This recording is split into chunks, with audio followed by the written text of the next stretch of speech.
नमस्कार साथीहरू सबैजनालाई। आज पनि म सानो भ्लग लिएर आइसकेको छु। यो चाहिँ म बिहानको दुध तताउँदैछु।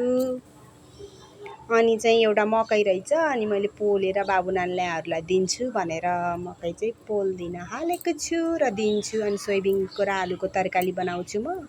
अनि हाम्रो चाहिँ फर्सीको मुन्टा सकिसकेको रहेछ, यति बेला चाहिँ थोरै भए पनि बनाउँछु म। हरियो सागपात खानुपर्छ नि त। अनि त्यसपछि म घरैसी कामले व्यस्त छु। अब भाँडाकुँडा माझेर टलक्क बनाउनु पर्यो नि त। अब घरमा बुहारी भइसकेपछि आफ्नो कर्तव्य पुरा गर्नु पर्यो। अनि म भाँडा माझ्छु, त्यसपछि चाहिँ म टमाटरको अचार बनाउँछु। टमाटरको अचार चाहिँ मेरो ठुल्छोरीले एकदम मन पराउनुहुन्छ कि। खालि टमाटरको अचार र दाल भएपछि केही चाहिँदैन उसलाई, खालि बनाइदिनुहोस् न मम्मी टमाटरको अचार भन्नुहुन्छ।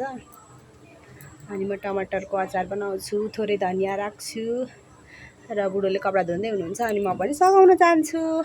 हामी बुढाबुढी मिलेर गफ गर्दै कपडा धुँदै कपडा धुँदै गर्छौँ। समय बितेको पत्तै हुन्न है। बुढा र बुढी एकै ठाउँ भएर काम गऱ्यो भने जे पनि सजिलो हुन्छ। अनि म धुन्छु, उहाँले पखाल्नुहुन्छ, अनि गएर फेरि सुकाएर आउनुहुन्छ, अनि फेरि पखाल्नुहुन्छ। हामी दुईजना मिलेर काम गर्छौँ।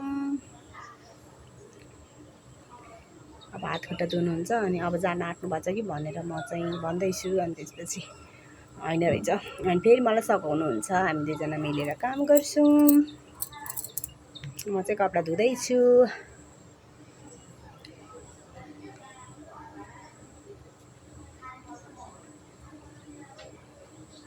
जे काम पनि बुढाबुढी मिलेर गऱ्यो भने सजिलो र सहज हुने के।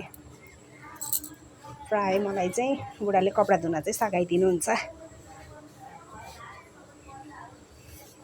त्यसपछि हामी चाहिँ हतार हतार गरेर हामी काम सकेर चाहिँ आज अनुपमाको बर्थडे हो कि, अनि माइत जान्छौँ। अनि माइतमा अनुपमाको बर्थडे मनाउँछौँ। अनुपमा भनेको चाहिँ कान्छी छोरी, सितुको कान्छी छोरी। उसले चाहिँ मिठाई दिँदैछिन् सबैजनालाई मिठाई दिन्छन्। एकवटा झिकेर खानुहोस् है भन्छन्।